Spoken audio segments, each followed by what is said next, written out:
Assalamualaikum warahmatullahi wabarakatuh. Perkenalkan, nama saya Mira Kurniawati. Saya sebagai perwakilan dari tim Satgas COVID-19 akan menyampaikan komunikasi plan terkait rencana sosialisasi akan kebijakan vaksin COVID-19.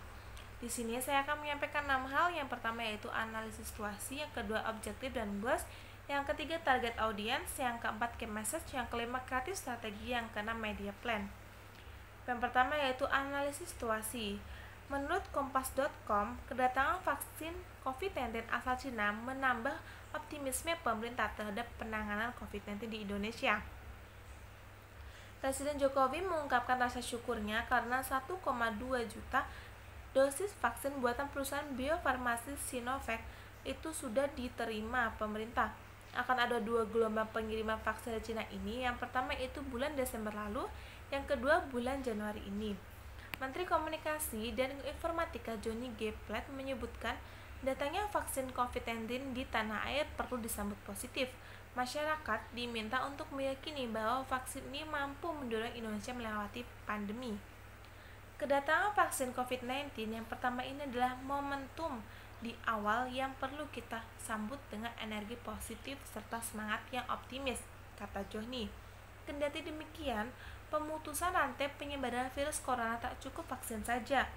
Proses vaksinasi dapat berjalan baik jika masyarakat patuh menerapkan protokol kesehatan. Tetapi kedatangan vaksin COVID buatan Cina ini tidak disambut baik oleh beberapa masyarakat di Indonesia. Karena banyak yang beranggapan bahwa vaksin Sinovac ini dibuat dengan terburu-buru. Dugaan ini diperkuat dengan banyaknya berita negatif tentang vaksin Sinovac ini.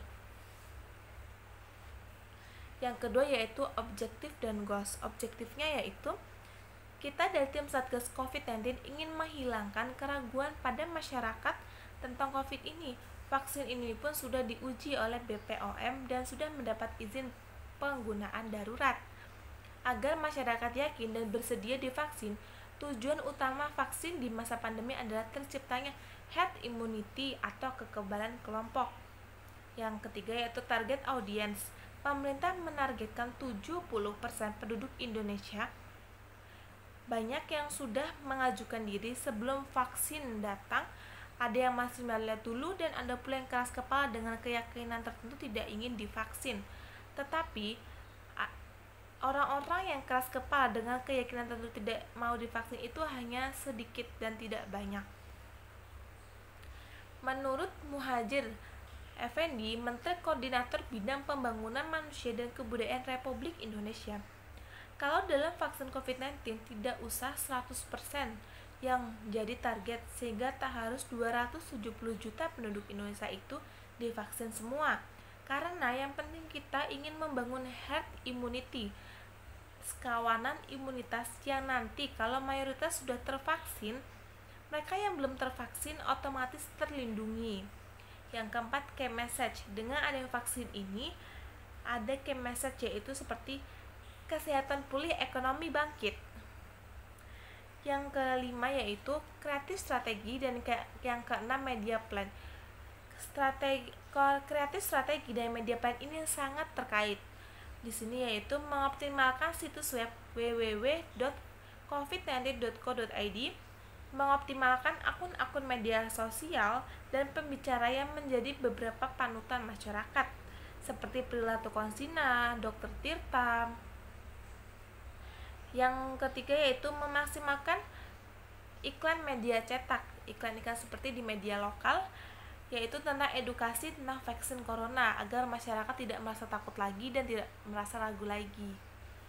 Ya, demikian yang bisa saya sampaikan. Saya berharap informasi saya tadi bisa menjadi informasi yang berguna bagi teman-teman semuanya, dan apabila saya melakukan kesalahan pada saat penyampaian video, saya minta maaf yang sebesar-besarnya. Saya Mira Kurniawati, terima kasih.